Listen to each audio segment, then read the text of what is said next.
Hey everyone, welcome back to CryptoCache. Thank you so much for joining me here today. Hope you're having an amazing day. We're going to take a look here at Orchid protocol, and just before we do, we look at Bitcoin, get a quick understanding of the market, because any good trader will look at Bitcoin first before they invest in an altcoin, especially low to middle cap coins, right? Now, if you're new to the channel, I'm not a financial advisor. This is always for educational purposes. Just keep in mind though, I do have years of trading experience, well over 15 years of trading, and my goal is to help you become more of an effective trader. Okay, so I actually have a Signal group trading community, link in the description below. Check that out in your own time, of course, but that is built around you, helping you become better, more effective traders. And I share every single trade that I take with my community. So check that out. And again, thank you to my community members for requesting that I cover this here. I probably wouldn't have discovered this if it wasn't for you. Thank you very much. All right, so let's take a look here at the one-day chart for Bitcoin, just a quick understanding what's going on. First of all, there's a major support level here, previous resistance at 57,500. 57.5, and that is now a support level. Also have a resistance here at about 63,800. That is the one-day candlestick closing at the highest point, roughly 4 days in a row, got rejected and came back down just before April 17th, and everything went to heck, right? Anyways, we also have a support channel just below that between 53.8 and 56.8. So nice little channel there, but all in all, pretty good shape here for Bitcoin. The moving averages are trailing behind. We'll maybe see those effective here in the next few weeks, but for now, all good. Everything's looking great for Bitcoin. Now, OXT, let's see what's going on here. First of all, it's a one-day chart. Let's rewind a little bit. Take a look at the big picture. Now, OXT's obviously done some stuff here, and I'll be honest, I just pulled up Binance here and just jumped right in. If this is not the all-time high, please let me know, comment below if this is an older coin. It's been around for a while, but it was obviously introduced to the Binance exchange September 21st, 2020. But the important thing here is, we're still a ways away from the most recent high, perhaps even the most, largest all-time high. So we're going to base it off of that, and I can do another analysis later if there is anything different. So just let me know, of course, if that is the case. But what we want to do is we want to go to close, go ahead and mark where the one-day candlesticks close, the highest point, and that is essentially the major resistance level we want to shoot towards. That will be potentially a resistance level eventually. Now, oftentimes the previous all-time high, most recent all-time high, whatever, that once that's broken, it becomes a very, very strong support. We're not there yet, but just note that that could happen eventually.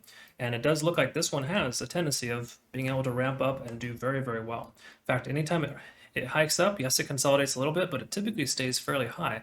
It doesn't retrace significantly. So it's kind of nice. It does look like it has a nice little pattern there.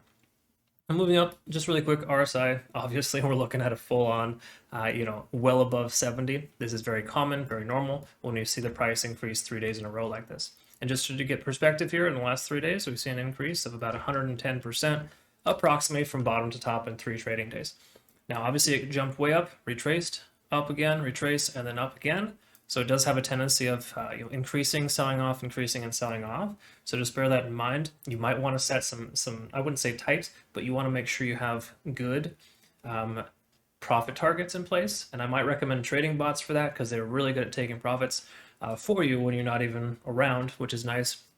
We use Cornix in our trading community, but 3 commas is also very good. And the reason why they're beneficial, though, is because you can set multiple profit targets. You can have trailing stop losses so that the stop loss moves up as you hit your targets. And that's probably the best, most effective way to take profits. And that's how I do it in my community, of course. Again, I share all my trades with my members, and it's really awesome experience. It keeps me at about an 85% success rate. So just a recommendation there. Think about that. That could be a good thought process to consider.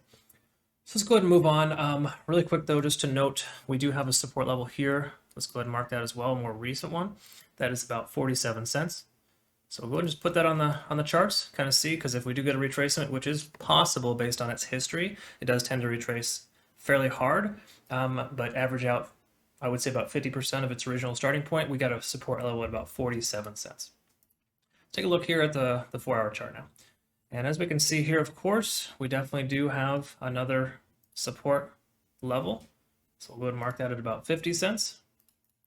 And I'm willing to guess if we were to pull up the Fibonacci, we'll see the prices kind of match that. See, we can see the support level here is kind of in between, but this most recent resistance / support level now is right there, right on the charts. Another thing to note too, as well, with the price being kind of where it's at right now, we'll go ahead and mark this as well. This variable could average out to be the current support level. So we'll see what happens with that in due time. But generally speaking, we're looking at a pretty nice little channel here, somewhere between the range of about 50 to about 60 cents. So we got about a 10-cent difference there. And just keep in mind too, this thing jumping all the way up this much, there's a chance it'll probably come back down right around halfway. Okay. So in fact, why don't we pull this back up here really quick just to be safe, and we're going to go ahead and mark that middle one as well, just to be on the safe side here. All right. So there we go. Okay, so we got some nice little support and resistance levels, but what I'm speculating will happen, it'll kind of range between 50 and 60 cents. It might average itself out down here at about 54 cents. One of the lower, not quite the highest point for the retracement there, but generally speaking, we do have a nice pattern here. If we look, we've got a nice ascending wedge pattern here, so there's a good chance we'll probably see a breakout to the upside if it does continue to consolidate sideways for some time. Because anytime you see a breakout like this occur, they usually more often than not break to the upside. But again, they'll break hard and fast once you have a strong resistance level. We're not there yet. This hasn't effectively become a resistance level. It's kind of a speculation based off the Fibonacci retracement, but that is fairly accurate. So just keep that in mind. Most of the time, it's kind of strange how it works, but you know the price tends to average out right around that retracement line, right? So regardless, that's kind of where we're at here for now. So just bear that in mind. Let's take a look at the 1 hour chart, see if we can identify, just really quick, we have a support zone here with the Ichimoku cloud. As we can see, obviously the price is above the cloud, and future reference, when the price is above the cloud, it's considered a buy zone, right? And when it's below, it's considered a sell opportunity. It's a little late to buy right now, in my opinion. I prefer to wait for the price to retrace and consolidate around a support level. So what's cool about this one right here, this support level at about 54 cents, we should expect the price to probably consolidate somewhere close to that.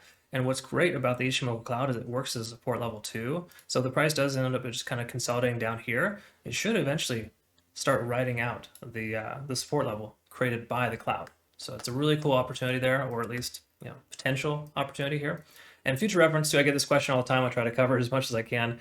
It's like, how do I get my cloud to look like yours? I get that a lot. You just deselect the first 5 indicators here on the cloud because it creates a lot of noise. There's a lot of conversion lines, lagging spans.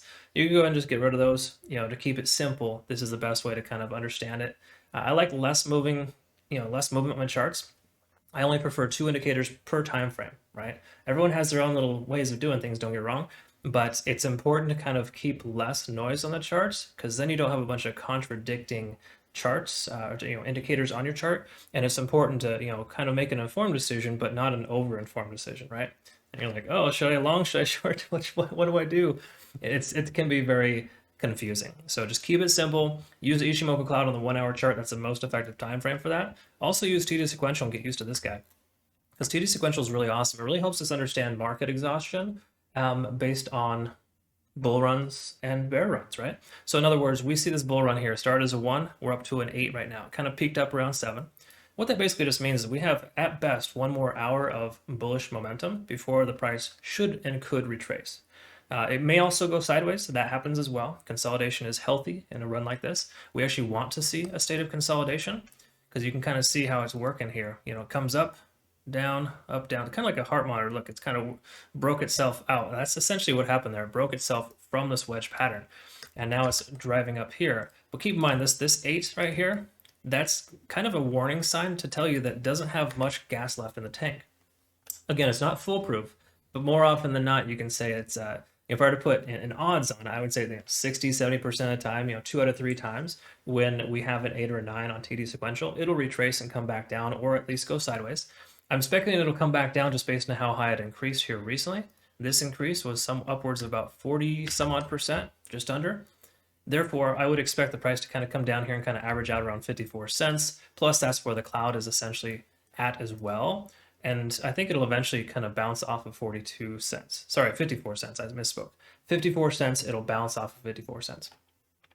So what we should expect to see is, kind of a little bit more trying to consolidate. It'll probably lose, it'll come down, potentially for just say 9 hours worth of retracement, all right? And then it'll average out here and then decide to leg up again eventually. But I don't think we're going to see much left, much more increase for this right now, just based on the simple fact that it's a bit on the higher side, right? Again, it's not foolproof, but it's pretty much telling us that we had this ascending wedge pattern. It broke free from that, and now it's kind of working itself out in between the levels that are given to us by Fibonacci retracement, right? So again, it's still a little too early to tell. Like if you're just kind of wait, you could literally wait and then establish support and resistance levels.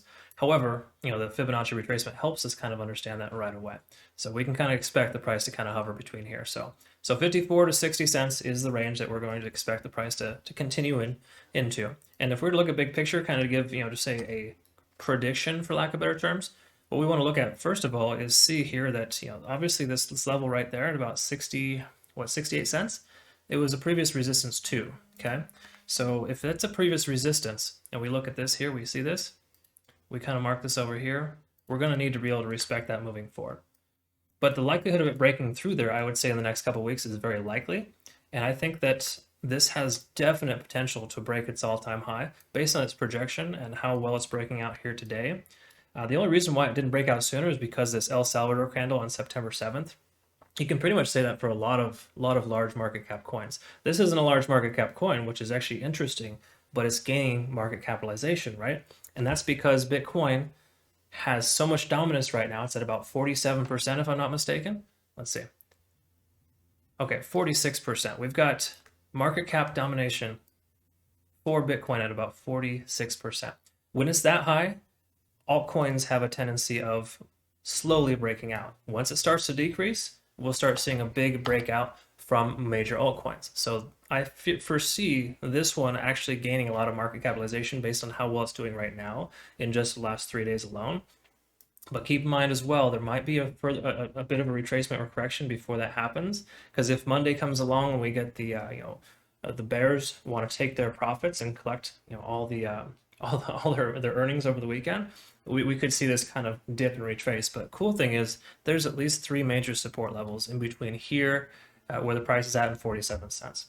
So again, I think we're still pretty safe to say that 54 cents will get a bounce off that, but just be careful, set your stop loss or your stop limits, I would say under that level, and take profits while you still can. If you are in the profit, there's nothing wrong with that.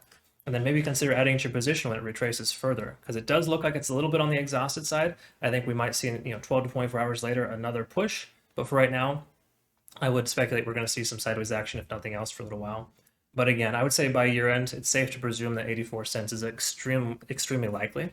And what that would be, just say you invested now, you get about a 45% return. And that's not even including what will happen if we break its high right here, right? So 84 cents isn't its all-time high. That's where the one-day candlestick closed. Obviously, if it breaks that, then it would be on to the next major resistance at about $1.04. And obviously, you go all the way to 104. That is a 2x return. You're looking at about 79%. Okay, so that is pretty significant. Actually, that's not quite 2x. I apologize. You know what I mean. It's a lot of money, right? It's good depending on how much you invest. So my recommendation on all these things is that, on altcoins like this, invest, 2 to 4% of your portfolio. Make sure that your portfolio has, 50 to 75% of it in Bitcoin and Ethereum, just based on the natural law of the way things work. And then, altcoins, throw some bags into something like this. I think it's going to turn around or continue to progress, rather. All right. So if you found benefit, great. Thank you. Like and subscribe if you haven't already. Also, don't be bashful. Go ahead and reach out to me through Telegram if you'd like to get more information on my Patreon community. I have a trading community. I send out signals for every single trade that I take. And I'm not bashful. I can willingly admit, I provide this to all my members as well, I have about an 85% success rate. So trading is good right now. I mean, it's good all the time, don't get me wrong, but generally speaking, it's been a little bit better lately because it's kind of we got a lot of bull runs going on, so it's nice. Anyways, jump on in there, check it out if you like. I have a descriptive video in the description below. Reference that in your own time. Thank you so much for joining me here today. We'll see you in the next video. Take care.